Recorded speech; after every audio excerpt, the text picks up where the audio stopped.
What's up? What's up, everybody? Peace, respect to everybody out there. Thank you. Welcome to the Prime Sports Media program. I know it's been a minute since I've been live in this capacity, but this is the thing. We've got the opening of the college football season.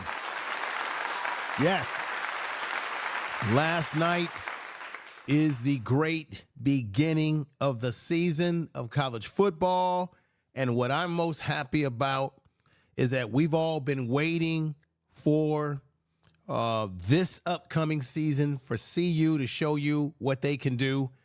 I'm going to use this. This is my theme, everybody, as you've seen on the thumbnail. Believe in the process. Trust the process. This is only the second year of this program, CU, and the improvement that Coach Prime has brought to this program.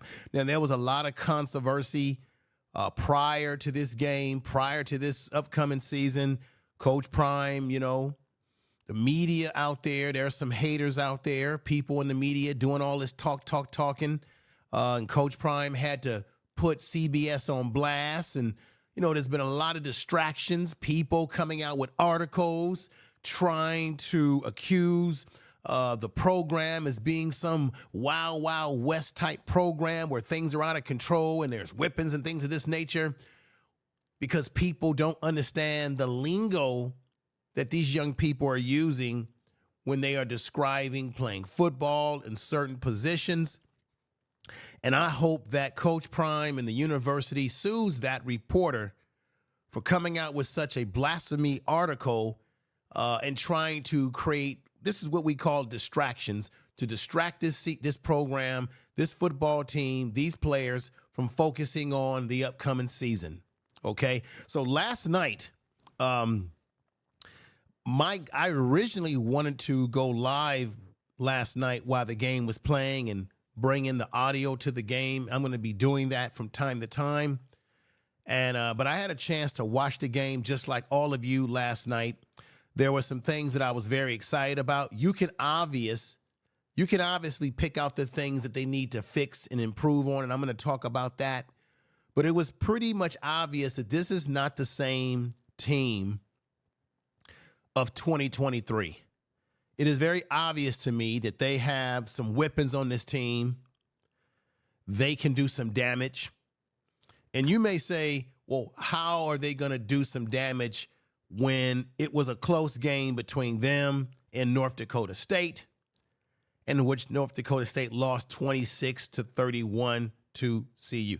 This is the key. CU did what they had to do to win that game down the stretch. The defense stepped up at the right time and caused a situation in which North Dakota State ran out of time. Now, if you look at that last play last night, where their quarterback, I believe his name was Miller, threw the ball up for grabs. One of his players caught it, but time was over. That, to me, was reminiscent of how CU was struggling last year. There would be times where Deion Sanders was trying to bring the team back, and it would be situations where what? CU would be out of time. The only team that actually blew them out last year was the Oregon team. Now, this is a new year, a new look. The uniforms looked fantastic last night. Let's give that a clap. Looked really good. Sheduer looked like he was completely in his element.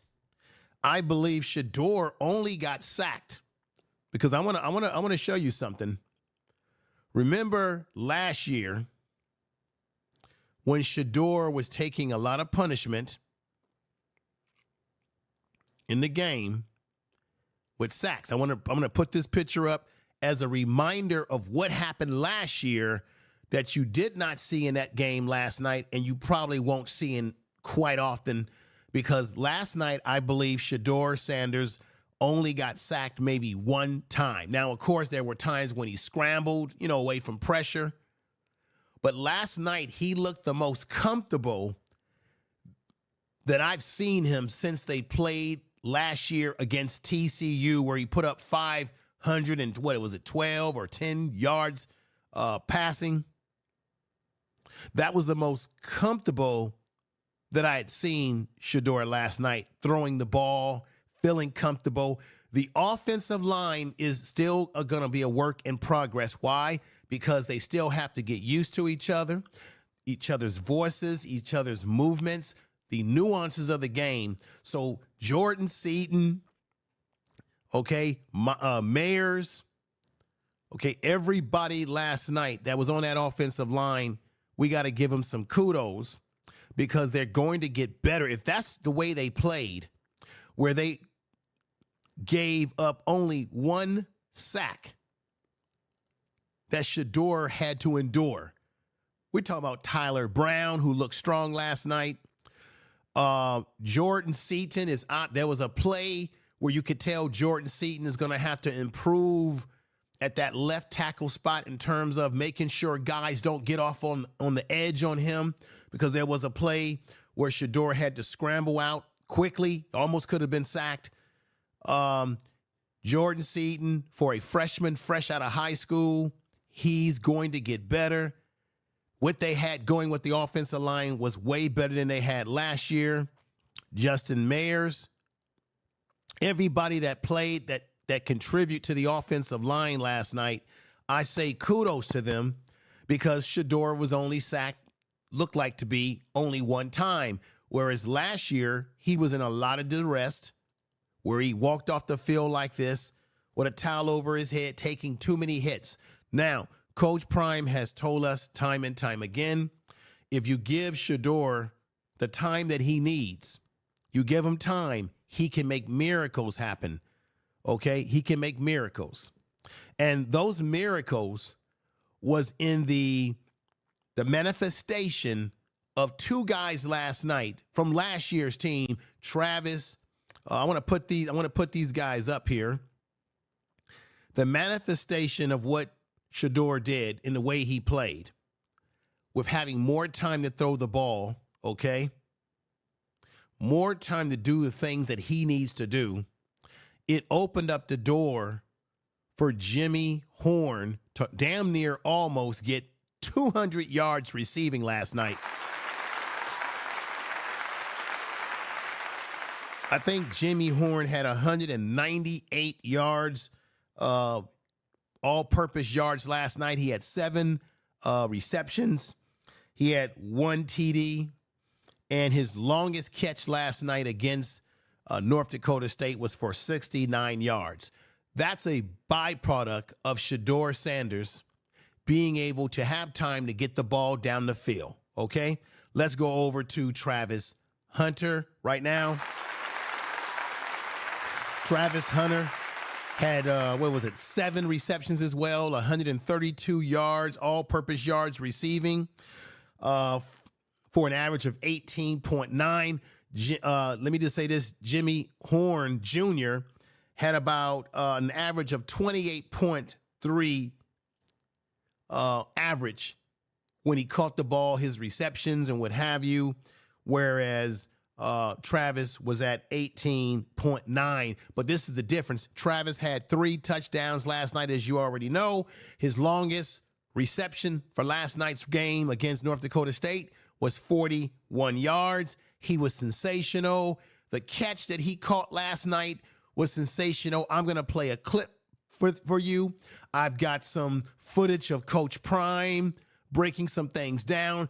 It's the first game of the season. They got to get the butterflies out. They got to get the kinks out, because they've been practicing from spring practice to fall, from spring camp, should I say, from practice to spring camp to fall camp. They've been practicing against each other, and eventually you get tired of tackling and going against each other. Now it's time to see how you do when you go against competition, okay?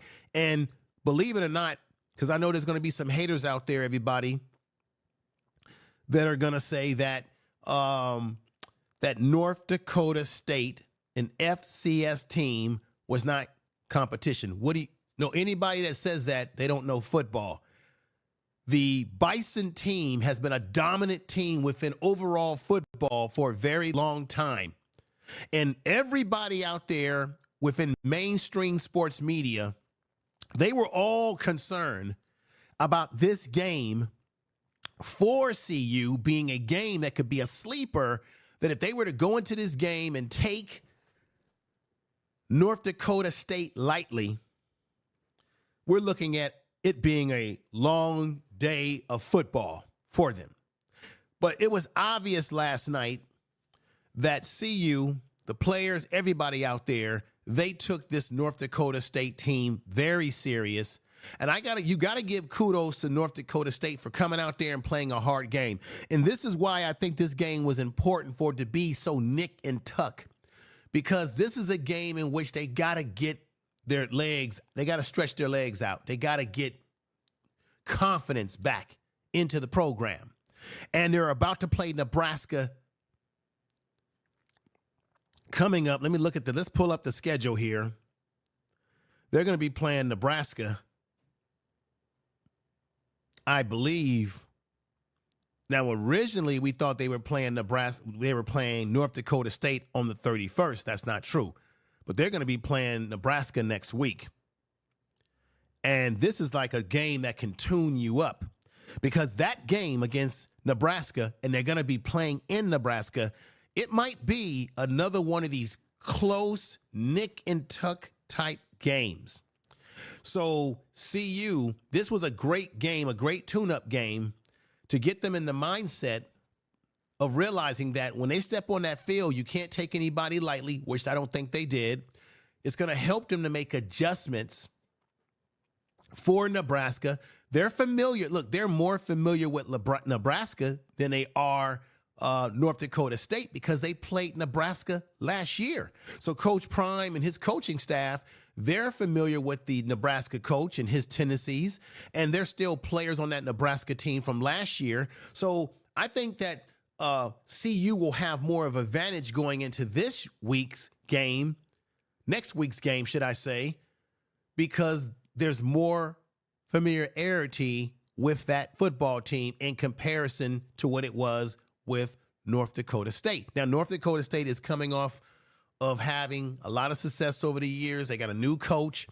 What I noticed, North Dakota State usually runs more of a controlled offense, power running game. You saw a little bit of that last night where they were running the ball, but the coach that they have now, he wants to spread it out more. So you saw a different look from this team than you normally would have seen from them in years past with the way they handled things. But this is the thing. Even though they wanted to run a power offense against CU, they didn't really rack up a lot of yards. Let's look at the stats on this real quick. They didn't rack up the kind of yards that I thought, that I was concerned about. Let me put this up here, right here. No, I want to put this right here. So when you break it down in the rushing, the team stats for last night, overall rushing, they had 150 yards rushing overall, North Dakota State, mainly because of their quarterback, their elusive quarterback, and his ability to get out of that pocket and move around. That's something that CU is going to have to really work on, because they're going to go against some quarterbacks within the Big 12 that are mobile and can run and can move around. So they're going to have to make adjustments for that, because they went against a quarterback that was mobile, could throw the ball, had experience, was confident and comfortable with what he was doing. Now, yards per rush. Rushing attempts, 43 rushing attempts for North Dakota State last night, 23 for CU. I still want to see CU run the ball more. I don't think they ran the ball enough last night, and even Coach Prime even said that that was true, that they've got to run the ball more, okay? That's something that they're going to have to be more confident with running the ball, because this kid here, Dallin Hayden, this kid, I thought last night made some really good plays when he did have a chance to run the ball. He's a strong back. What I saw last night in that game for the first time, that I didn't see in other games. And peace to everybody those that are coming into the chat room. I appreciate everyone out there that's listening to the broadcast. One of the things that I noticed last night when this young man right here was running, there were a few plays where he was able to run the ball up the middle. The other young man that ran up the middle, should I say, was Charlie. Charlie, I thought, had a great game last night. He took the load of the carries last night, but there was a particular play where I think they were like, 3rd and 2, 3rd and 3, where they had to get a first down. If I'm not mistaken, they ran that like a power I or a power type run. Charlie got right in there. I noticed that last night they were running this young man up the middle. They didn't have that last year. The guys that they had last year with individuals like Dylan Edwards, they were not, those guys don't run, they don't have power. They couldn't run in between the tackles. Plus the offensive line was not able to open up the holes in the pockets necessary for CU to run the ball as effectively as they could. I think that they're going to have to run the ball, and I do mean run it. This is the area that I'm still very concerned about. Hayden last night, who's the transfer who came over from Ohio State, he had 9 carries for 20 yards with an average of 2.2. His longest run was 6 yards. Charlie had 5 carries for 15 yards with an average of 3.0, with his longest run being 5. They won the game last night, but these numbers are not going to cut it. Coach Prime wants to run the ball, and I know that Coach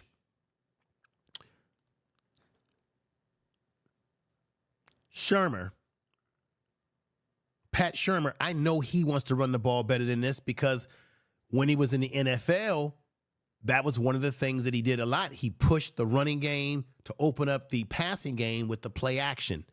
So they're going to have to get the run going. I don't think that they can get away with running the ball like this against Nebraska. What we did see is that when they did run the ball, they were able to these guys were able to run in between the tackles and things of that nature. I think because CU got behind last night, where they had to come back in the game, they went to their bread and butter and to the strength of this team, which is their receiving core, their ability to get the ball down the field. And by the way, Deion Sanders was fantastic last night. I don't think Sheduer threw an interception at all last night. He had at times, even when he was scrambling to make things happen, you notice that even when he was scrambling, the offensive line was still giving him protection. You might have had some guys trying to chase him down, but it was nothing like last year where he was getting knocked on his behind left and right, the pocket collapsing all around him, where he's panicking. Even when he had to move laterally and scramble and he threw the ball, he was still able to make plays on the move, throwing the ball. And they said last night that there were at least 30, there were, 16, 20, there were a bunch of scouts there last night in Colorado that were there to watch this team. And they said the scouts noticed that it appears that Deion Sanders has put on more weight, which they like, that he's gotten a little bit stronger in the upper body and the legs, and that's what he's going to need to get through this season. And that they're looking at him because they're chomping at the bit about Sheduer. He's going to be a high round pick, y'all. There's no doubt. There's no doubt.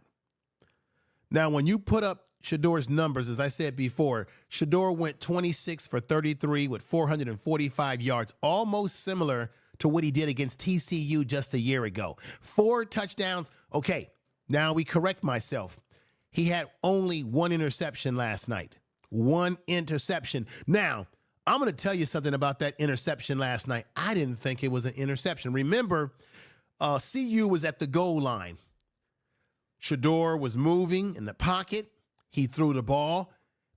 It looked like it bounced off of one of his players, and it went in the air and one of the North Dakota State players caught the ball. It was a fluke.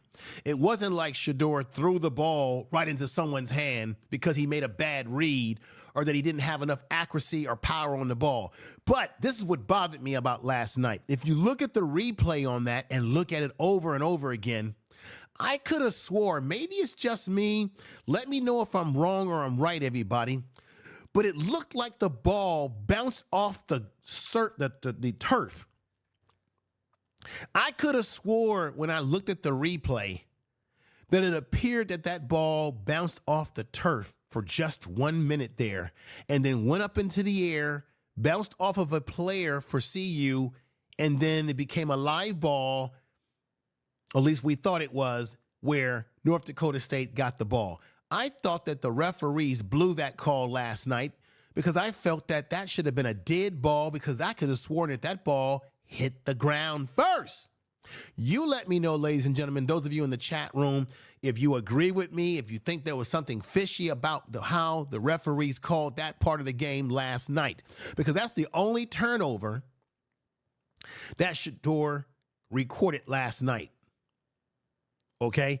His numbers, 26 for 34, 445 yards, passing, 13.1 average, 4 TDs, which allowed Travis Hunter to have 132 yards total, as well as Jimmy Horn Jr. He showed up and he showed out. Okay, this young man showed up. This young man right here. Let's put him up here. Let's show Jimmy Horn some respect here. So we got Travis, who had a hell of a game last night, but I'm trying to find one of these nice pictures of Jimmy Horn doing his thing. Now, why do I not have, should have Jimmy Horn here? So you see Travis doing his thing last night, and if all three of these players can play like this and get full momentum, there is no stopping them. Okay? Now, you may say, and I'm going to say this to everybody, oh, the Bisons are not that good of a team.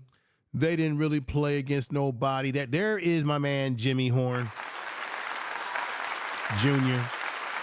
Here's another picture of Jimmy Horn Jr. right there. Let's give him another clap. This young man almost had 200 yards receiving last night, 1 TD. Coach Prime said, hey, why didn't y'all tell me that he only needed 2 or 3 more yards to get a 200-yard game? There he is. I was like, what? Where's my Jimmy Horn Jr. thumbnails here? What's going on here, everybody? Thank you, everybody that's in the chat room. I appreciate you coming over. As you know, the season has started, so I am going to be putting out more videos more regularly because we're going to have more to talk about. There's going to be more to talk about, obviously, because the season has started. So it's going to be lots for me to cover, like all the other content creators out there. And shout out to all the other content creators out there. Shout out to my man, Chico, Big Dog Chico.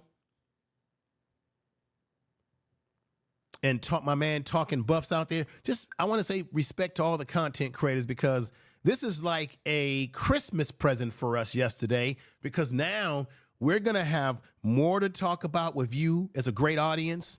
We're going to have more discussions on our channels. We're going to be able to present video and content to talk about, hey, this went wrong, that went wrong, and what have you. So I'm very excited about this upcoming, this season and what it all comes down to. Okay. Now, Jimmy Horn, we need Jimmy Horn to consistently play like this. One of the things that I'm a little concerned about Jimmy Horn Jr. is that sometimes, you know how sometimes you can lose your concentration in games. Like he has moments. He had a moment last night where he could have took it all the way to the house. I think they ran some type of receiver screen. Jimmy Horn, I think he dropped the ball. It was a mental mistake, because I hope that he can maintain this level of play and then don't disappear in games and have some, because you can have mental blocks where you're playing well in the beginning of the game, you get in the second half, and now you're kind of quiet. I'm hoping that Jimmy Horn maintains this level of play from the game last night to the game against Nebraska, because they're going to need Jimmy Horn to step up. Travis, this is what's happening to Travis Hunter. They're going to double team Travis Hunter. You saw it last night. They're going to have a cornerback over him. Obviously, they're going to put a safety over the top. You saw it last night, even though they weren't able to stop him. But every team that plays CU is going to be looking to take him out of the game. So they're going to double coverage him. And this is why, if Jimmy Horn can continue to play at the level that he played last night, don't you know how much easier it's going to be for Sheduer, for the running game, how much easier it's going to be for Travis Hunter to be able to do the damage that he could do with 3 touchdowns last night? Because by Jimmy Horn stepping up like this, do you all agree with me? Put 7s in the chat room if you feel that I'm hitting on something that's true here. If Jimmy Horn can continue to play on this level, stay focused, don't go into games and disappear or sort of fade out, because this happens to players sometimes where they play strong in the first quarter, the second quarter, third, maybe they fade out sometimes. If he plays at this level, nobody can stop this team's receiving offense. Nobody can stop Travis Hunter.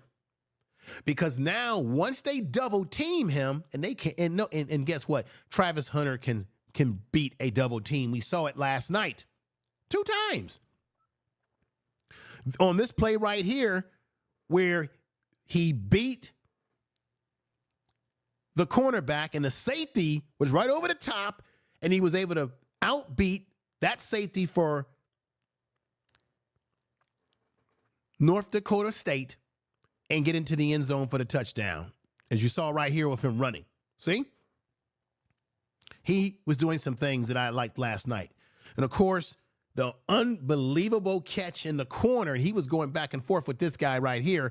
I'm going to play the video to that, a clip of that tonight for you all. Another person that stood out to me last night, he didn't put up big numbers, but this kid Webster, y'all better be on the lookout for Webster, okay? Tell the truth. I think this kid and what he was able to do last night actually is going to help the balance of their receiving core, because I thought that he was fantastic. Okay, let's go. I'm going to go right here and show you something right here. So Webster had 5 receptions for 58 yards with 11.6 on an average. His longest run was 25 yards. This kid in his debut with CU, because, he came over in the transfer portal as well, I thought he did well for himself. He didn't get a touchdown, okay, but he did well for himself. Do you think he did well for himself last night? I think he did well for himself, and I think if this young man keeps playing I think he could be an X factor in this receiving core, because everybody is going to be focusing on Travis Hunter. Of course, they'll focus on Jimmy Horn Jr., seeing what he did last night. But this kid right here, from what I just saw in a little bit that he did last night, I'm impressed. And I think they've got something going. Now, let me put this up on the screen here, folks. I know that I sometimes don't put out videos all the time, but like I say, when I do a video, when I go live, I'm going to give you a quality program, quality content. Now, to everybody out there that's a CU fan, that's following this team, following Coach Prime, everybody, you're going to have haters out there that are going to tell you, oh, they struggled. Oh, they played against an FCS team that they had to come back against. Oh, they didn't wipe them off the map. Not a lot of teams wipe this FCS team off the map. This is one of the best FCS teams, let me say it correctly, North Dakota State is one of the, if not the best FCS team and one of the best teams in college football over the years. Let me just show you right now. So for any of the haters out there who try to say, oh, they didn't really play nobody, shut your mouth. Let me give you their history, folks. I'm going to give it to you comprehensively here. Since 2011, the North Dakota State Bisons have a record of 149 versus 12, meaning 149 wins and 12 losses. What? Which includes a record of 22-game playoff winning streak, making them the most successful college football program in Division I FCS. This decade, the Bisons are 200. This decade, y'all, the Bisons are 202 and 39. That's 202 wins and only 39 losses for an average of .838. Since moving to Division I in 2004, since 1964, the Bisons have had only 3 losses since and an overall record of 551 wins versus 136 losses and 4 ties for .800, y'all. Through that 58-year span, one of the best in all of college football amongst the FCS programs. North Dakota State has more all-time program wins than any other non-Ivy League program, over 750 of all teams established after 1894. Only Oklahoma has won higher percentages of games than North Dakota State, y'all. The team also holds the record for the longest winning streak in college in football championship subdivision, which stands at 39 consecutive games spanning from 2017 to 2021. What am I saying to you all? They didn't play any scrubs last night. They played the best subdivision team in college football. And CU did a great job with showing their dominance within this game, particularly in the passing game. But they did not play a scrub because the haters and the critics out there are going to say, well, you know, they're not. No, they played a team that has a great tradition, a team that wins, a team that dominates its division, and one of the best FCS teams in the country. This is facts. I'm just saying this to you because the haters out there are going to try to, like, you know, do their hate. Now, another thing I want to put up here is that to show you that this North Dakota team didn't come to not play, look at time of possession. That was an area that concerned me, and you've had people in the mainstream media were talking about this. North Dakota State had 36.44. They were 36.44 time of possession, where CU had 23 minutes and 16 seconds time of possession. This is what my concern is about that. What I noticed, and let me know if you notice this too, everybody in the chat room, everybody listening in the clouds, is that because it appears that CU's receiving core is very explosive, and you saw it last night with Sheduer, they can score pretty quickly. And you saw that against this North Dakota team, that when North Dakota would get a turnover or they would move their offense down the field and score a touchdown, CU would get the ball back and they would score very quickly. The problem with that is that when you score very quickly, it leaves your defense on the field longer, which means they get tired when you're going up against a team that wants to grind it out and they want to do ball control offense. And then you have a team like North Dakota State that's now saying, hey, we're going to play around with the spread offense a little bit here. So there were moments where North Dakota State was competing last night. And the defense for CU, although you can obviously tell that it has been improved because they were able to get some sacks last night. Let's look at the stats on that, okay? Now, here we go. Now, Sheduer, one of the defense to Dozie last night, he got 1 sack. Levante Bentley, the linebacker, got a sack. You didn't see a lot of this last year, okay? Sheduer had 2 tackles and 2 solo tackles for a sack, okay? Trevor Woods had 10 total tackles for 6 solo tackles. And then Sheduer was Shallow Sanders was all over the place with 9 tackles and 6 solo tackles, okay? Okay, Riley had 7 tackles with 5 solo tackles. DJ McKinney, who is a defensive back, look at the numbers. He had 6 tackles and 3 solo tackles. This is great. You want these total numbers to go up, up, up, up. Get these stats up. Get these guys out there getting sacks, getting pressure on the quarterback and what have you. That's exactly what we need, okay? But North Dakota State showed that they could move the ball, and that's an area that CU is going to have to really, really work on in their practice this week against Nebraska, because you know Nebraska is going to look at that video. They're going to study it, and they're going to try to duplicate whatever was successful for North Dakota State against this team.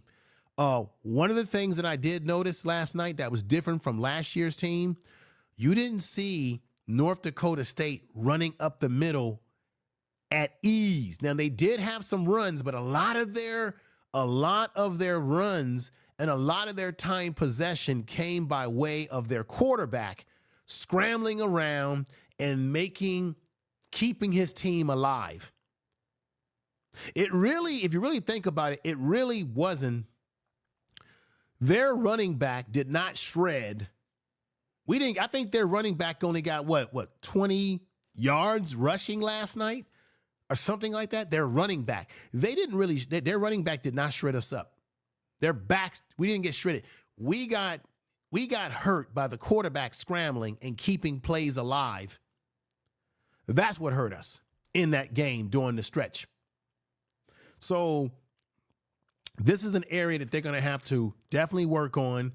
And when your defense is on the field for a long time, it can tire them out when a team is running the ball or running an offense where they're moving it up the field. That's an area that they're going to have to continue to work on and improve. But what we did witness last night was more pressure, because if CU's defensive linemen were not getting pressure on the quarterback for North Dakota State, he wouldn't have had to scramble so much the way he did, y'all. Tell the truth. So he had to single-handedly keep them going with his legs because there was pressure that was collapsing the pocket. What that says is in that game, CU was able to get pressure on the quarterback that we weren't getting last year. In last year's team, they weren't getting pressure like that. Can y'all remember a game last year where CU's defensive line was causing the quarterback to have to constantly scramble to try to keep his team alive because pressure kept coming? No, we didn't see that like that. So even though their quarterback was able to get some scramble yards, because when we look at the rushing yards, let's put this up here again. When we look at the rushing yards, I think their quarterback, here we go. They got rushing attempts was 43. Our rushing attempts was 23, 157. That's overall. We were at 59. A lot of that was because of the scrambling of North Dakota State's quarterback. Because of the pressure that we were putting on him, and then he was able to break the containment and get out and do some damage. So we're going to have to work on that, but it shows that our defensive line can put pressure on a quarterback. Now we have to do what? Contain that quarterback when he's a scrambling quarterback and don't let him do that type of damage. Now, if that quarterback for North Dakota State was a statue, meaning a guy who can't scramble, we would have had a lot of sacks last night on the quarterback. A lot of sacks.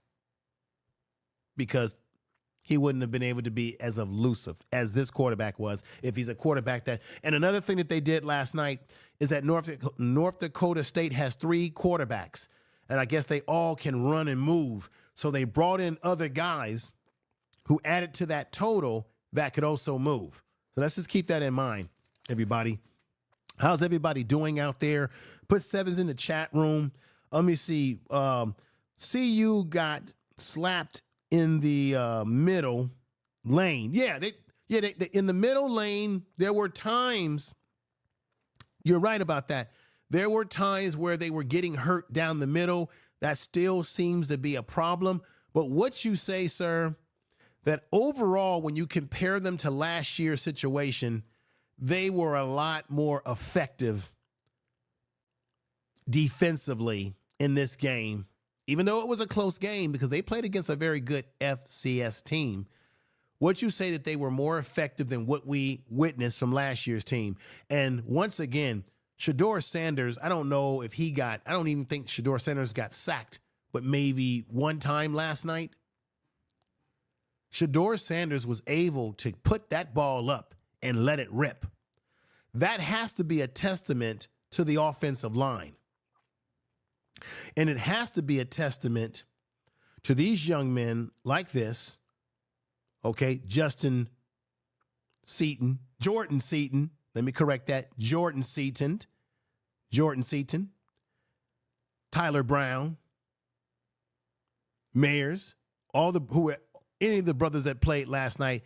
We have to give them kudos for allowing and giving Sheduer the time that he needed when he was able to throw the ball, to do the things that he was able to do. We have to recognize that, y'all.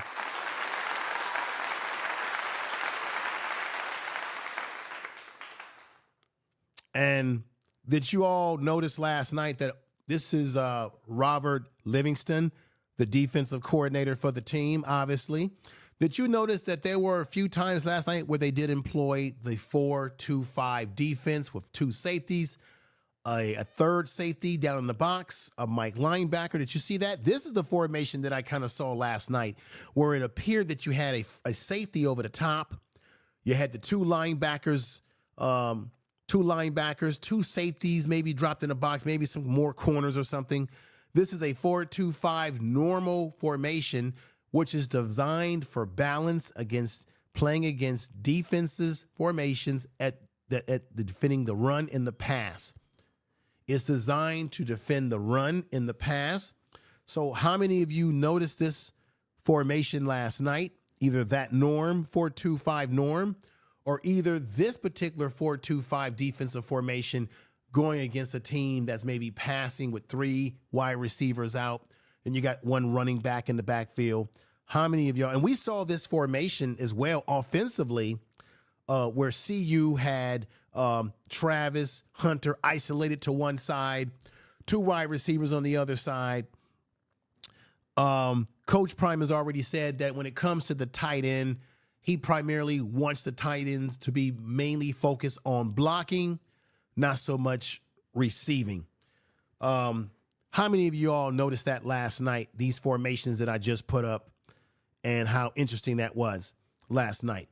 Travis Hunter was sensational last night. Once again, let's go ahead and play you that video from that game when he was sensational last night. So let's go ahead and play that. Let's go into the reaction, one of the reaction studios that I have here, y'all. Let's go. Let's do it.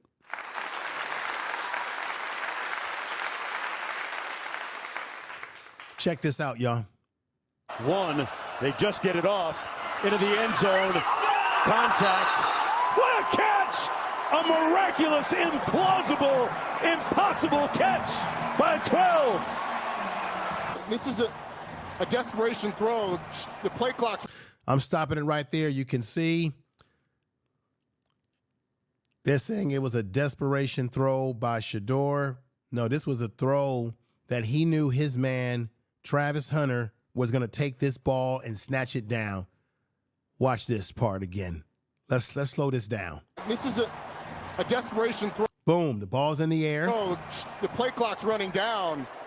Now, Ask yourself this question, everybody, fundamentally. Why didn't the referees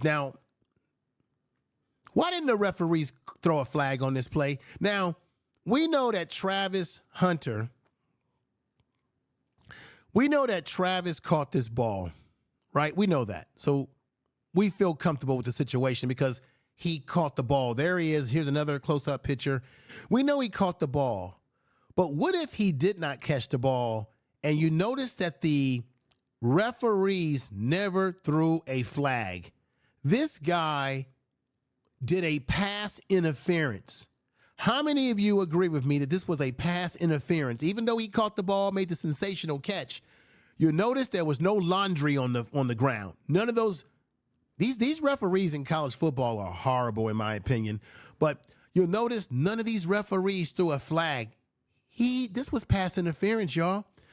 That's the reason why Travis Hunter had to be so acrobatic, had to be so creative to catch the ball, because he had this guy draping his arm over his shoulder. Did y'all notice that? Let's see this, what I'm talking about. This is a desperation throw. Look, he's already got his hands on Travis. And watch the arm, watch. The play clock's running down. Watch. Come on. That's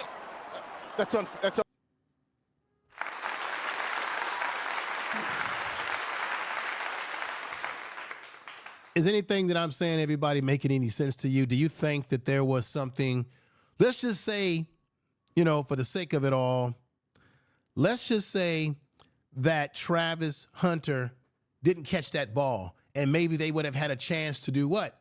Replay the down, because they throw a flag, they give him another, they give him some more inches towards the goal line. Or even if he caught the ball, where was the laundry? Where was the laundry? Yeah, Rakim, Jimmy Horn Jr. was on, he was 2 on 198 yards, almost 2. Yeah, he almost got 200 yards. I talked about that. Coach Prime said that he wished that he would have known so that they could give him a few more yards to get that 200 yards. But that's a play right there that you saw last night. That was a sensational play that shows why Travis Hunter, this receiving core last night was sensational. Y'all give him a clap. Sensational. Webster, I think, is going to be the real deal. My only issue, we didn't see much action. Amarion Miller. Now, everybody in the chat room, let me know what's going on with Amarion Miller. Let me know what's going on. What's his status from what you know? I want to know. I want the audience to tell me what his current status is. Okay? Now, I've got more video footage I want to show you. But, wow. Another thing that I want to talk to you all about is Coach Shermer. I know that he wants to run the ball. They've got to run the ball. This young man who comes from Ohio State, they've got to employ him in the game more to run the ball.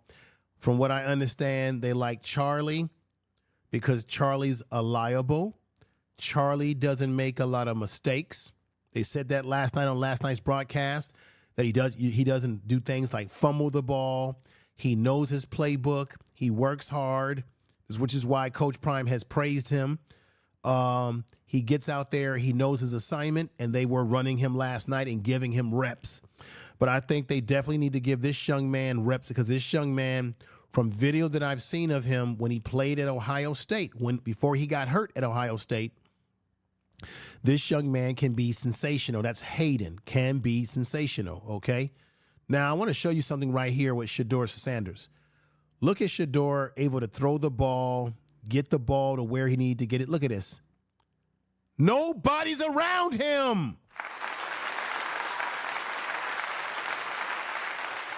You notice that Sheduer, nobody's around him. You've got one offensive lineman. That looks like that's my man and your man, That looks like that's Jordan Seaton, number 77. That's got this guy pancaked on the ground.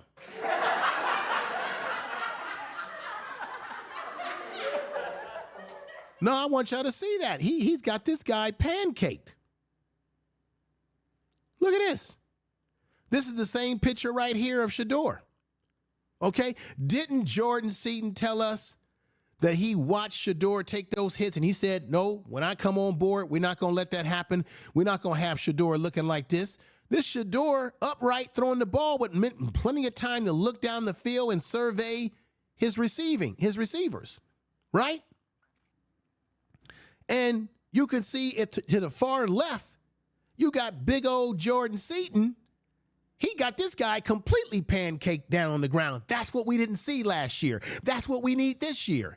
And you got Sheduer with so much time. And another thing that you notice that Sheduer was not playing behind the chains, meaning he wasn't playing 3rd and 18, 3rd and 20, 3rd and 17, 3rd and 12. They weren't playing far behind the chain, so it made it comfortable for him to get the ball to his receivers. This is great stuff, y'all. Let's get ready to go back into a reaction studio right now and hear Coach Prime give his assessment of what happened last night. And I may have to stop it from time to time. Don't trip, because when you're dealing with copyrighted content, you must give some commentary from time to time.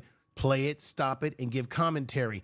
That's how it works. For those of you who may not have YouTube channels or have done YouTube, that's how it works. Okay? But we're gonna hear what he has to say. This is fantastic, y'all. All right. Let's hear from Coach Prime and hear a little bit of how he looked at the game last night. And here we go. Overly satisfied with how we ran the ball, especially with the yardage per game, but we could do much better. Boom. They can do much better. They've got to do much better. I think Charlie had 15 yards. And as I said before, Hayden, I believe, had he might have had 20.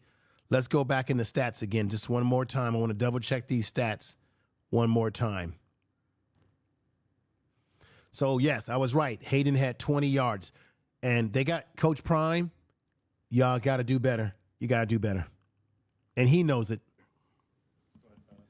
Hey, Coach. Tyler King with the Denver Gazette. Tyler, what's up, boss? I'm doing well, thank you. Travis obviously had a big night, 3 touchdowns. Yeah. Was there one that stood out to you the most?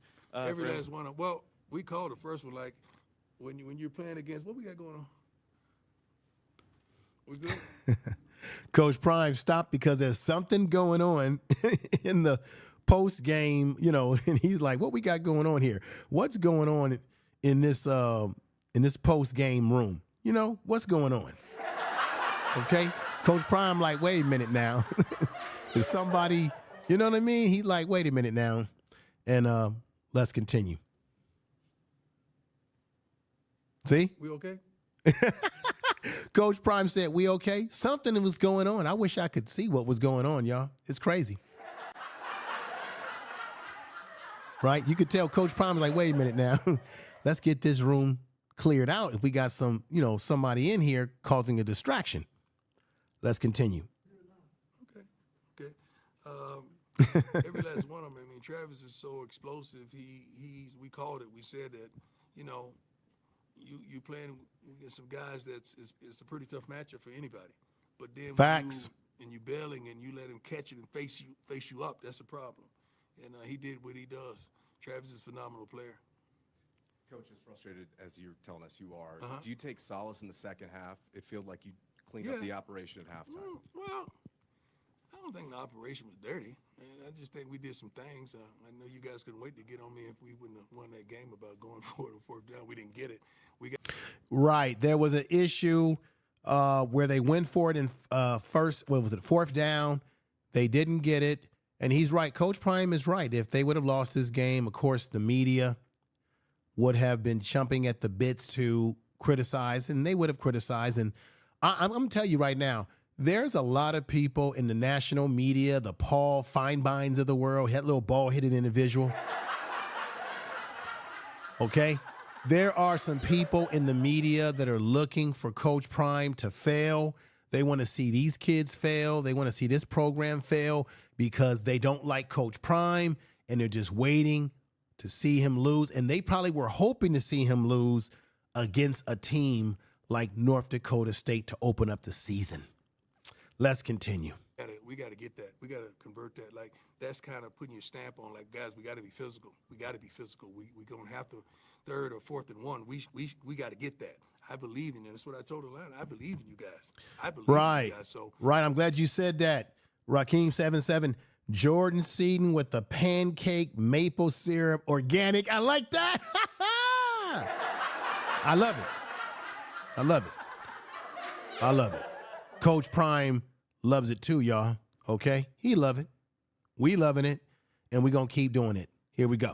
I'm not upset that I did that because I believe in you guys that much.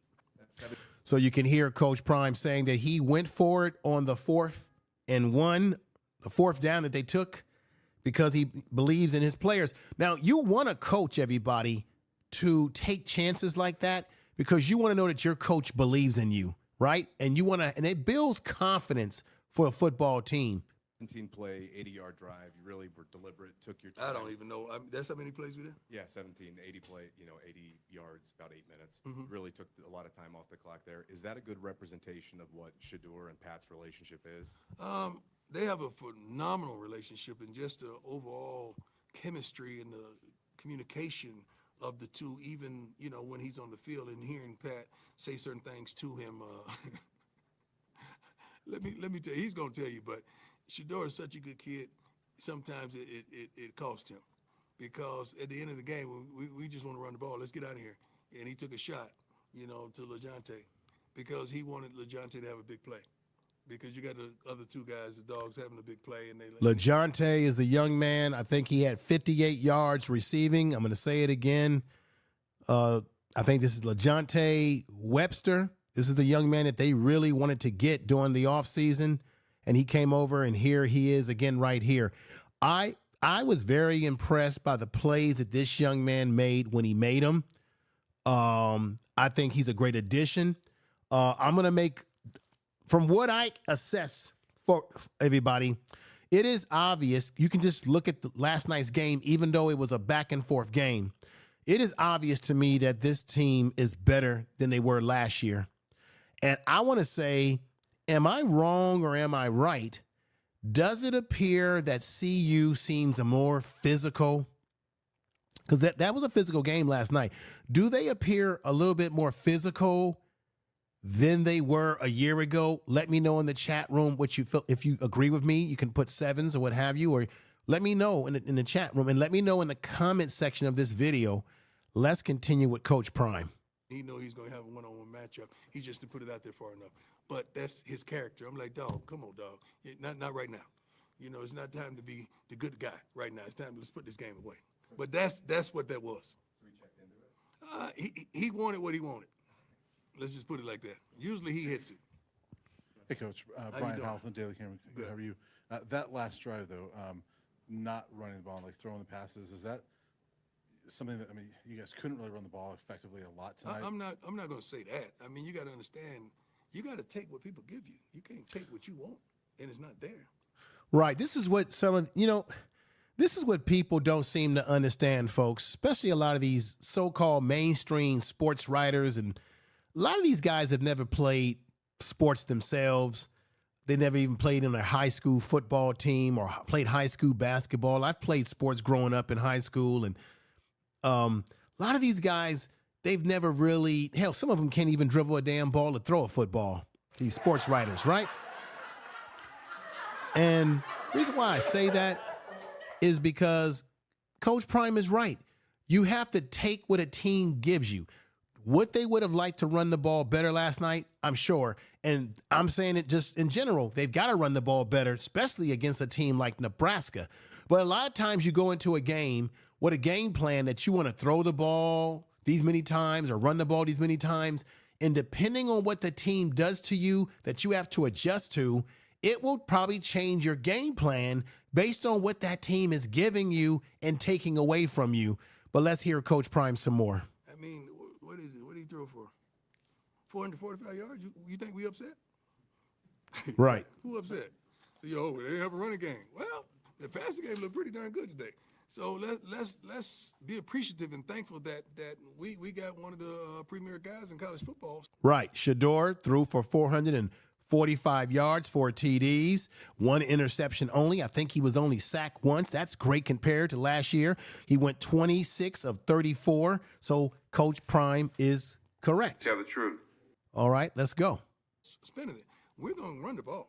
We're going to do that. We're going to have a lot more balance today. Thank you, everybody in the chat room. I appreciate you all being here. Thank you. But in that situation, like 2 minutes left, you want to run the clock down. I mean, you want first downs. Right. If you want to run the clock down, they got a 5-man box. I mean, they got five down. Like, you got to look out there and say, okay, I got one-on-one right here. I haven't seen one-on-one the whole game.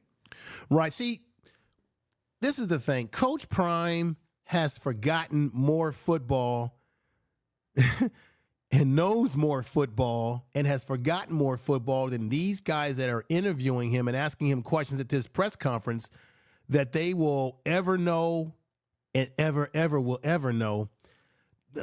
He's got people talking to him who don't understand football. I'm sorry. I don't care how long they've been right. They don't understand football. Coach Prime is saying there's times when you are lining up and you're seeing what the defense is giving you, and you're saying, wow, we got some one-on-one matchups here. Let's exploit that. You might want to run the ball. There might be times when you might want to pass the ball, but now the defense is in a formation that says, hey, we can run the ball up the gut on this team. We can do some serious damage to this team. So you have to assess the game. Every game is going to be different. Now, do I agree? Do I understand? And do I realize that they're not going to be able to get by not running the ball the way they did last year? No, they're not going to get by, because the more I look at their schedule and the teams that they're playing against, they don't have a cupcake schedule. They've got some teams. Nebraska is not going to be a cupcake.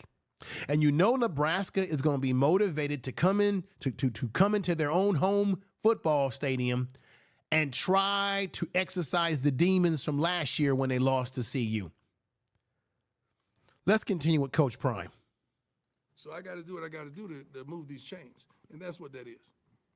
Do what you got to do to move the chains. Yeah, that's right. Hey, Coach. Troy Finnegan, CU Sports Report. How you doing, sir? Good, how are you? Jimmy, I believe, had a career high in yards. You've talked a lot about him. His production last year was kind of up and down. How good was it to see him have such a big night tonight? Well, his production was like that because you got Travis and Xavier was on the field last year. That guy that just made the team for the Cardinals? That guy's pretty darn good. So Jimmy is...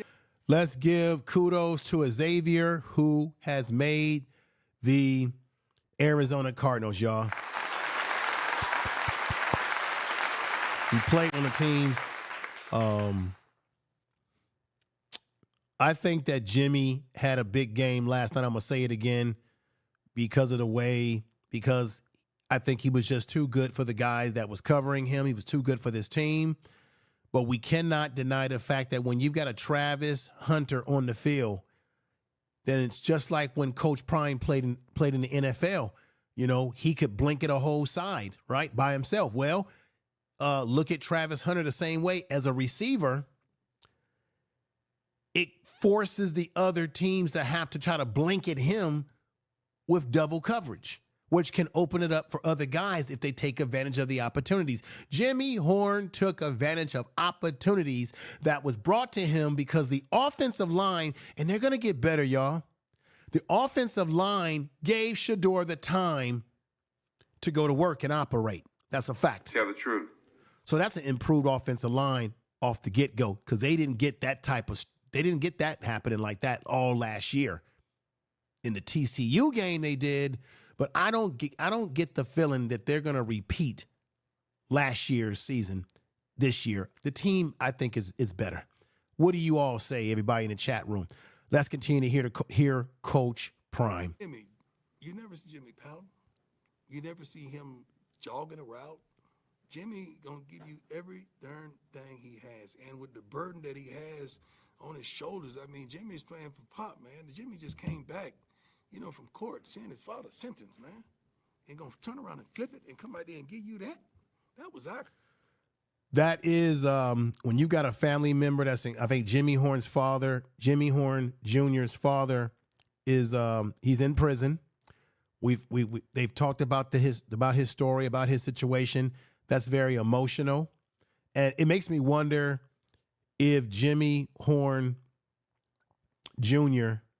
went out there thinking about his father and decided that he's just going to go out there and dominate and do it for his father. I bet you any kind of money that he and the team dedicated this game. I bet you Jimmy Horn Jr. dedicated this game to his father.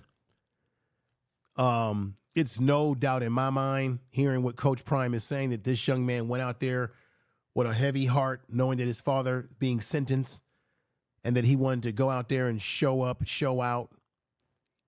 He's probably inspired by, the situation with his father. And let's give him kudos again.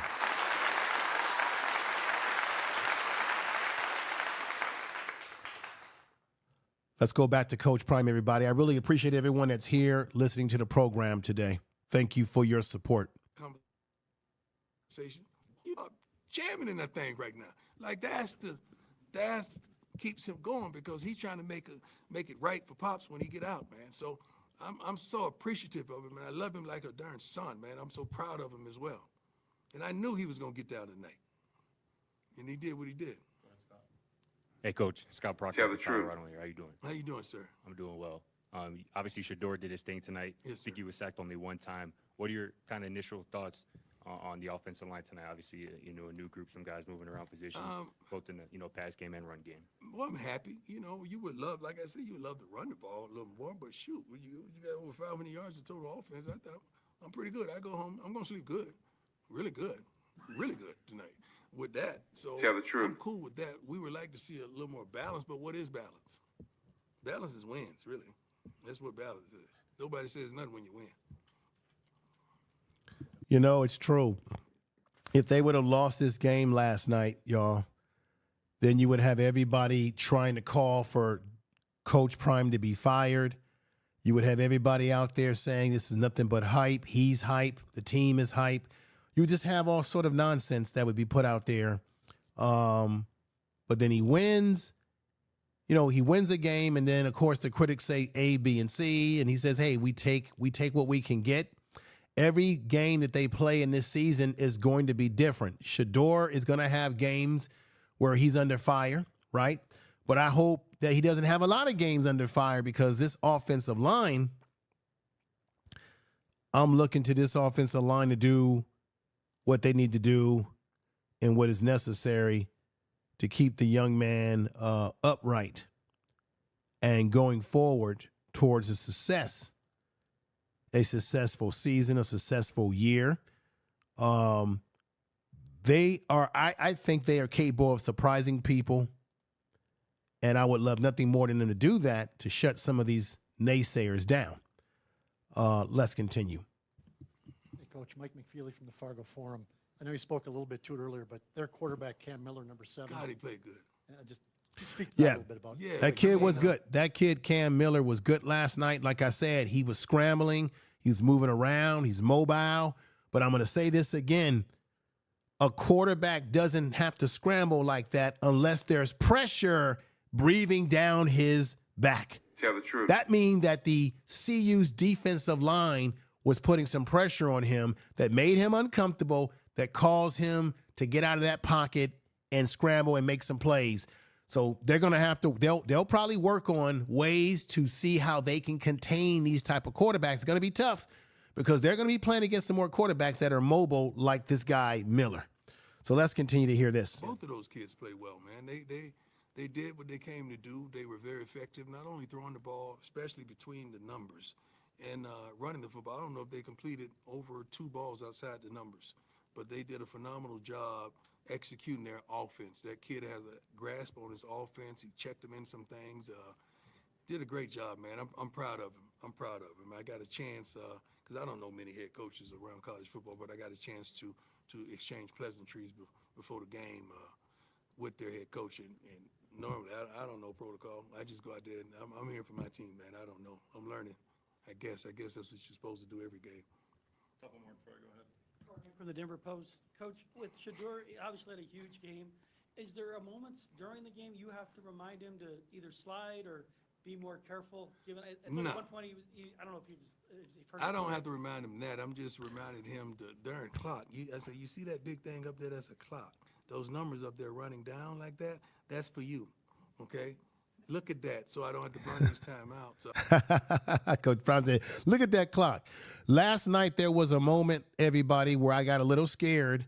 Well, remember when Sheduer fell to the ground, or he went to the ground, should I say, and his legs were up. The trainers came out to check on him, and I was so glad that it was only just cramps and it wasn't something else, because there was a play where Sheduer got tackled, and it looked like the defender for North Dakota State, some big defensive lineman, put a lot of weight on him, and I didn't like that. I saw the same thing when it came to Travis Hunter, where somebody put weight on him as well. I didn't like that. I'm a little, you're always concerned because these are key guys. You can't have these guys knocked out before the season really gets going.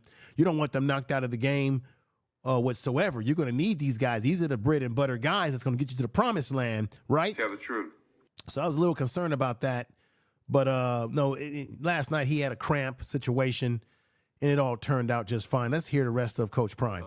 But just that chemistry and that communication that Pat and I had, it was great that we were able to accomplish some things, like, save us with some timeouts called. But I was just really telling him, be smart. Be smart. Just be smart. Be smart. Don't let the clock run down. Now we got to burn a timeout. We may need that. And because of his relationship with Travis, having played with him his entire college career, are they able to do stuff that's you just don't coach? Yeah, they are. They got their own little thing going on. I ain't mad at it because it works, but they got their own thing, and it's just a certain chemistry that they have where Sheduer's he's gonna place that ball. If that guy's right beside him, he's gonna place that ball. First of all, there ain't no 50-50 ball with Travis. If the ball's up close, it's his ball. So he's that kind of athlete, and shoot, Jimmy went for $198. Oh my God! Why didn't you guys tell me? We could have got him 2 more yards. Here's the part where Coach Prime says, hey, why didn't y'all tell me that Jimmy Horn went for $198? We give him 2 more yards. We could have gave Jimmy Horn Jr., who played lights out last night. We could have got him 200 yards receiving on the year. Coach Prime, when you go behind, when you go in the locker room and talk to your coaches, you make sure you let them know that next time when a guy is lighting it up like that, you let them know. Because, hey, let's get these stats going here, especially when you're winning games. Let's continue. Wow. Awesome. Yeah, it is awesome, Coach. Wow. 26. Oh, wow. Wow. That was a game, huh? Yeah. You may start believing me when I start talking about those 2 going in the top 5 picks, right? Said 1 and 2? Jimmy's tied for 7th most. Oh, wow. Right. Awesome. Jimmy Horn. Camera. Coach, going back to the O-line, in the first half, Sheduer delivered the ball seemingly under quite a bit of duress. Seemed to be less so in the second half. Any adjustments there? Those guys settling in? No.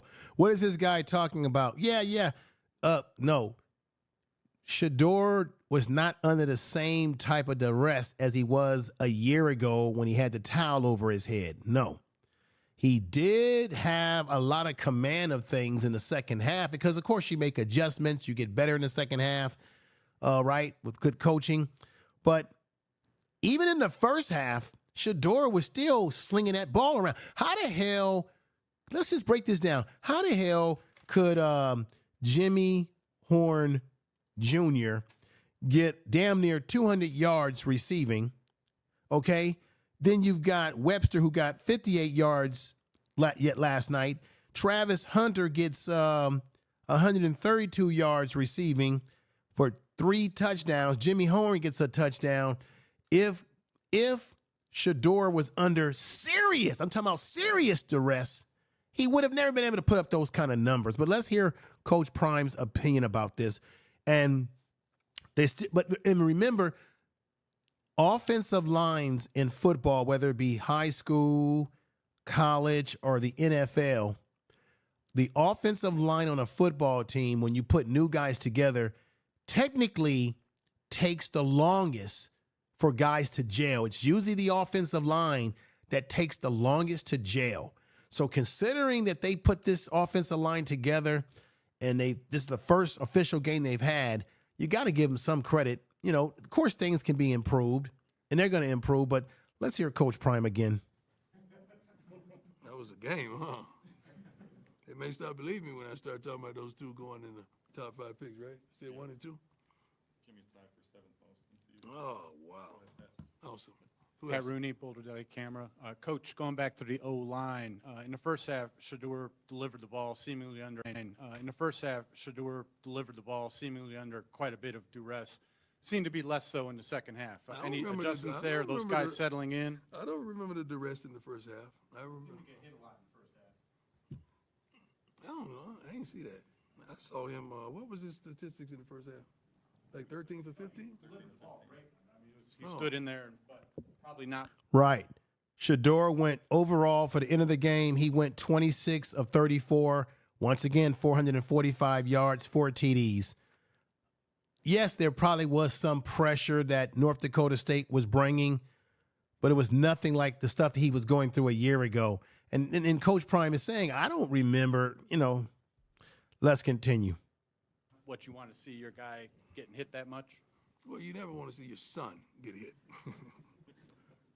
let alone your quarterback. But no, Line played a good game, man. We got to give him love. I mean, guy got sacked one time, dropped back, 34 times? I'm good with that. I'm good with that. Let's stop that right there.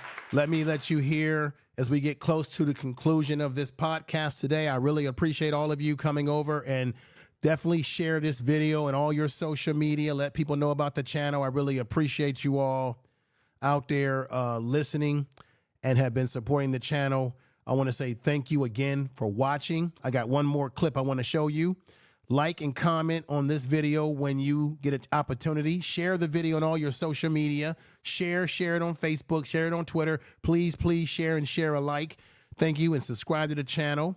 And let's go ahead and hear what Sheduer and Travis Hunter had to say as we get close to the conclusion of today's podcast, y'all. You guys have been great in the chat room, and I really appreciate you all. So here we go. Let's hear them. We're going to hear, I'm not going to probably play the whole thing, but we're going to play some of this just to give context to the video today and what have you. So here we go, y'all. Peace and thank you again. If that's okay. Start with Travis. And Travis, obviously a huge night for you. Can you talk about the one touchdown catch you had where the guy pretty much had his arm around your head a little bit? Can you talk about that one? See, didn't I say that? And the question is, again, why didn't the referees throw a flag on that? Even though they would have took the touchdown, obviously, but it's mind-boggling to me. It's mind-boggling to me, again, that this man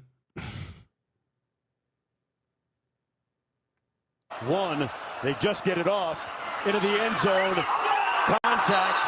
What a catch! A miraculous, implausible, impossible catch by 12. This is a desperation throw. The play clock's running down. See, right there. That should have been a flag thrown on that play as well, y'all, as well. Let's go back to what Travis had to say about this. It's funny because he got on me for not catching the one that we called a flag because I told him to throw me the ball no matter what. So he got mad at me. He was like, I don't care, catch the ball. So that one, I just know I had to catch the ball. I had no other choice, no other option. So whatever I had to do to get the ball, I was going to get it. And Sheduer, just the night tonight, I mean, the passing game was obviously working pretty well. And how much fun was it to click with Travis like that and Jimmy like you did? And just let me give some respect to Brother Ed in Houston. Thank you for coming over, supporting the channel. You say thank you for the intelligent conversation, Prime Sport Me.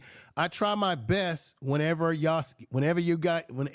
wonderful folks in the chat room and all the wonderful folks that are watching in the clouds, when I do a video, I I try my best to give you a quality presentation, a quality video, quality information. And I try to keep it on football, not get too caught up in the emotions, but just mostly on what is football, how does it work? And but I got to be honest here, and I'll be lying to you if I do feel some kind of way, because what if Travis Hunter didn't catch that ball when they needed him to, and then the referees didn't throw a flag for pass interference on that guy for North Dakota State? That would have been another example of CU getting robbed, just as Sheduer was robbed on the play where he threw the ball bounced off the ground and popped up in the air and hit one of the CU players, and then the ball went into a North Dakota State player's arms or hands, and they declared it an interception. So I don't see his one interception as a legitimate, and I think it was bogus. That should have been a dead play. That's the kind of thing that concerns me about college football referees. They really are inconsistent. But let's continue with what these brothers have to say. Kind of get that passing game going. Well, I mean, it was cool, but every incompletion, it hurts me inside a little bit for sure. Besides the ones, we throw away, get out of trouble. But I'm thankful. I'm excited for a win, but there's definitely situations in that game I personally could have handled better. It's throws, I could have made. It's checkdowns I could have got to. So really the main goal tonight is just recover a little bit and watch the film and see where we got to improve. Joe Rico, Mile High Sports Radio. You guys have an amazing chemistry. This must go way back. Talk a little bit about your history, because you guys are just phenomenal effort by Travis and you on so many plays, and you seem to know exactly where he is. He seems to know exactly where the ball's going to be. Great effort. Well, it's really a connection because he made the decision to defy the odds, to go on a different route and come to Jackson State at the time. And, from then on, it's, something that I look back, and now I really respect him a lot for, because, a player of his caliber didn't have to do that, But he did, and that's powerful right there. So then years on years on years of connections, years of talking about different things. He plays defensive back, so he understands body position. He understands a lot of things a lot of receivers don't understand. So that's the pro of, having. Let me stop this here. This is a great analysis, everybody. Tell the truth. I got to give it a clap. This is a great analysis by Sheduer Sanders. He's breaking it down. I didn't really think about that. He says that Sheduer Sanders says that Travis Hunter, and it should be obvious, he has a different understanding when playing receiver and connecting with his quarterback, because he also plays defensive back. So this is the advantage that he has, everybody. This is why he's the best player in college football. I don't care. He's the best player, right? It makes a lot of sense. He plays defensive back. He plays wide receiver. He's a two-way player. He understands when he's a receiver what the defensive back is trying to do to him. Because of him playing defensive back himself, he understands what he wants to do to a receiver. So he already understands the mindset of a defensive back while playing receiver when he's matched up, and then vice versa when he's playing a cornerback position. He understands the mindset of a receiver and what a receiver wants to do to a defensive back, because he also plays receiver himself. Good Lord. Tell the truth. Tell the truth. This is great analysis by Sheduer Sanders. Let's hear this again. This is great analysis. Great analysis. A lot for, because, a player of his caliber didn't have to do that, But he did, and that's powerful right there. So then years on years on years of connections, years of talking about different things. He plays defensive back, so he understands body position. He understands a lot of things a lot of receivers don't understand. Body position. He understands that because of playing the defensive back position. Wow. Great analysis by Sheduer Sanders. Incredible analysis Great analysis, brother. Tell the truth. If y'all like the analysis that the brother, and what's going on, Patricia? Patricia, what's going on? Patricia, good to see you, my sister. If y'all like the analysis that he's giving here, put sevens in the chat room. This is great analysis. We're almost finished, everybody. We're almost finished with this stream today. Wow. This is great. And so that's like the pro of, having him on there when he practice all week on defense sometimes, or then he gets out there and he handles his business, and it's just we locked in mentally. So that's the overall goal I'm trying to get with all the receivers, really, because everybody know each game somebody's going to shine. Like I didn't know Jimmy had 198 yards today. That was crazy. He should have been right here, right? Everybody got involved, so that's what's good. Everybody got some touches, but we just got to make sure, everybody gets the ball. Adam Worcester Tiger, 24/7 Sports Sheduer. You were hit a few times, but sacked just once. How did the pocket feel? All right, I was right. He was sacked just once. Let's. I want to do something. I want to go over, for the sake of time, let's go to Travis Hunter when they ask him some questions here. Let's go with that, folks. Here we go. Had to get our eyes right in the right place. I mean, they came out. We already knew what we had to do, but somehow we took them as a fool. We didn't respect them enough to come out there and just play how we needed to play in the second half, how we did in the first half. I appreciate all of you in the chat room. Come out there and just put our eyes in the right spot. I mean, Coach chewed us out at halftime, let us know what we got to do. We got to stop them. We got to get stops, let our offense go to work, and that's what we came out to do. It's complimentary football. So, when we need them to show up, they'll be there. When we got to show up, we'll be there. But everything less than scoring every drive is kind of, when we need them to show up, they'll be there. When we got to show up, we'll be there. All right. So, everybody, I really appreciate you coming over today, spending the time to support this channel. I try to give you great analysis when I can, when I go live. You will be seeing more of me live and more content coming, because why?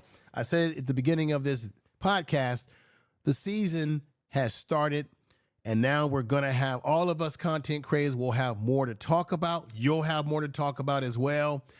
We'll have more games to break down as they play each week. We'll have the pros and the cons to look at. We'll look at we'll talk about what we're frustrated about, what can be improved, what's getting better. It's going to be exciting to see each week which player emerges in any game, whether it be on the defensive side of the ball or the offensive side. I think we all were shocked and surprised by the performance of, and let's put him up here. We know what Deion Sanders can do, right? We know he's the real deal, right? But we know that Jimmy Horn Jr. is very talented, but I think he caught us off guard yesterday. And I'm saying he's got to keep that consistency going into this. We need Jimmy Horn to do what he did and be that type of threat in the Nebraska game. And we need our man right here, Travis Hunter, to bring the same to the table. Now, this is the deal. This is the advantage that CU has. Every team that plays them is going to try to take him out the game with a double team, with a safety over the top, what have you. It's only going to open up more things for the offense. But I think Coach Prime said, as well as Pat Shermer, they want to run the ball. And they got to give Hayden the rock. Then you also have Brandon Hood. They've got to get these other guys who they've brought over that can run the ball, get them involved. I want to see, because I know that's sort of what Pat Shermer likes to do. I want to see these two-back formations. Please give us. Now, I know in college football you spread teams out with one back in the backfield, but I really want to see some two-back formation. That's just my wish, okay? Not to tell Coach Prime and the coaching staff what to do, but I want to see, two guys in the game where one guy can go out in the flats, catch the ball out there in the flats. One guy can be dangerous. My man Green, I think, what was Green's stats? I don't think Green made a lot of noise in this game as far as his stats. I'm really excited about Levante Bentley, the linebacker. I'm very excited about DJ McKinney. I'm very excited about that. Preston had a play in the game that I thought was effective. But what was the numbers on I want to look at the numbers. Before I get out of here, I want to look at the numbers for the defense. I don't think BJ Green made a big impact. Well, I don't think he put up any big numbers in this game. His presence was felt, but I don't think he put up. Let me see something. Did he put up? I think he might have got one tackle. I don't know. I don't think he put up any big numbers. I'm trying to look at my stats here. Colton Hood, one of the Hood brothers, he got 2 tackles and 2 solo tackles. Shane Cook's got 2 for 2. So we'll see how things work out for the season, where guys go. An area that I want to remind you of, is the time of possession. North Dakota State, in my opinion, had too much time of possession, which is the reason why the game was close. So CU, I'm sure the coaches are looking at that. If you look at this stat, total yards, 504 yards for Colorado, 449 yards for North Dakota State. Turnovers, 1 turnover for CU. Turnovers, that was that terrible play in which the referees called an interception when the ball, in my opinion, I could have swore I saw that ball bounce off the ground. North Dakota State had 24 first downs. CU had 22 first downs. Time of possession is where they're going to have to try to make some improvements in that time of possession area. In my opinion, they've got to work on that. They got to improve that area. And I know they will. And I know Coach Prime will, everybody. So with that said, I think this young man was sensational. I'm looking to see what Robert Livingston's going to do to make adjustments to the defense in the areas where they fell short. I'm sure Coach Pat Shermer is going to figure out what he can do to improve the offensive play calling efficiency in terms of controlling the clock, time of possession. I'm sure he's going to go into the laboratory and see what adjustments that they can make. As Coach Prime says, him and Sheduer have a good relationship with each other. So we'll see how it works out. Sheduer does look bigger, does look stronger. And the scouts that were there, they said on TV that there was 20 or 30 scouts there watching because they said they liked the fact that Sheduer has put on more weight and looks stronger. So with that said, everybody, share the video. Tell someone that you love them. I appreciate you for coming over and joining this program today. We're going to get ready to get out of here and make it do what we make it do. The Big 12 is going to be exciting. They're playing against Nebraska, I believe, next week. My goal is to do a pre-game video. I'll do an uploaded video. If all time permits for me, I'll do a short uploaded video, sort of what we call a pre-game show video, or maybe I'll go live about what they need to look out for when it comes to playing Nebraska. They're not the same team that they were a year ago. They've made a lot of improvements.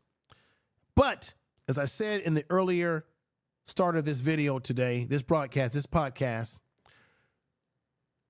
CU has more familiarity and understanding of this Nebraska team than I believe they had of the North Dakota State team.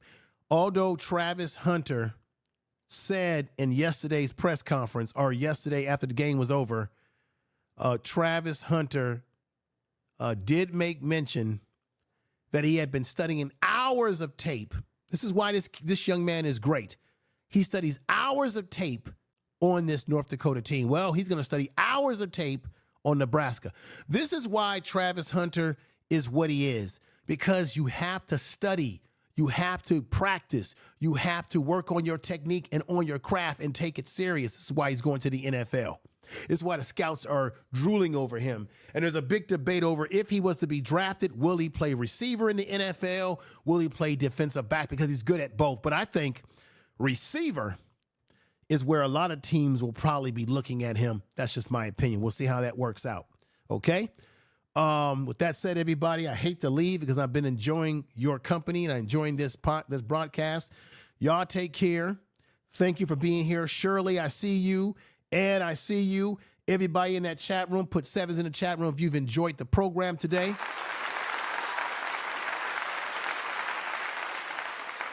We're going to get ready to get on out of here and make it do what we can make it do, y'all. So with that said, again, peace and much love to you and thank you. And I will be coming back with frequent videos because the season has started and I'm excited to do these videos because we got something to really talk about now. Okay, y'all? Take care. Peace.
True.